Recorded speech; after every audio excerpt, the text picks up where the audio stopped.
course en tête 2-1 avec 2 buts de Solène Foltenlugel et Pedro Antunes. On peut le dire, c'est 2 buts pratiquement identiques auxquels on a assisté, avec Solène qui est partie depuis son temps de défense, contre-attaque et goal.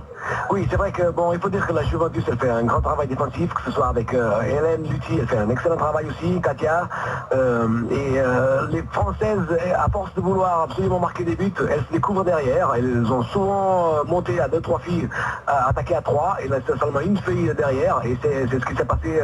La Juventus a réussi à récupérer une balle, et puis Solène, elle ne pardonne pas quand il y a des cadeaux comme ça.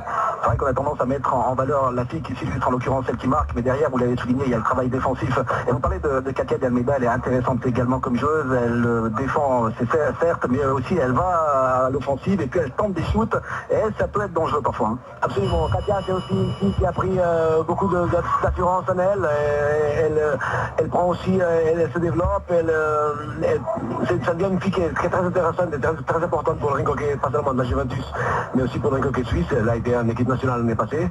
Elle montre sur ce match aussi que son niveau il est pareil que en tout cas toutes les équipes l'adversaire. Il n'y a pas de joueuses qui sont meilleures qu'elle, quoi. Est-ce qu'il y a une grosse progression cette saison de cette équipe Juventus Montreux? Vous parlez des joueuses qui se développent, qui arrivent à éclore par rapport à la saison précédente. Je pense que oui, je pense qu'il y a eu quelques entraînements aussi où elles sont venues avec les garçons de la Ligue B. La plupart des filles, elles ont fait 10-15 entraînements cette année déjà avec nous. Et je pense que ce contact avec les hommes, ça les a aidés justement à progresser, à prendre notre assurance en elles. Et quelque part, ça paye aujourd'hui. Et encore un arrêt de Maëva Bromberger, décidément, c'est une des grandes dames de cette rencontre. Qu'est-ce qu'elle en a arrêté comme shoot ce soir, Maëva?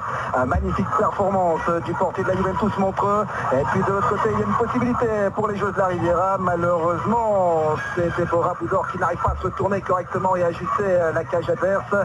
Mais pour l'instant, ça tient bon pour Juventus Montreux. 2-1, il reste un petit peu plus de 10 minutes à jouer dans cette partie extrêmement passionnante.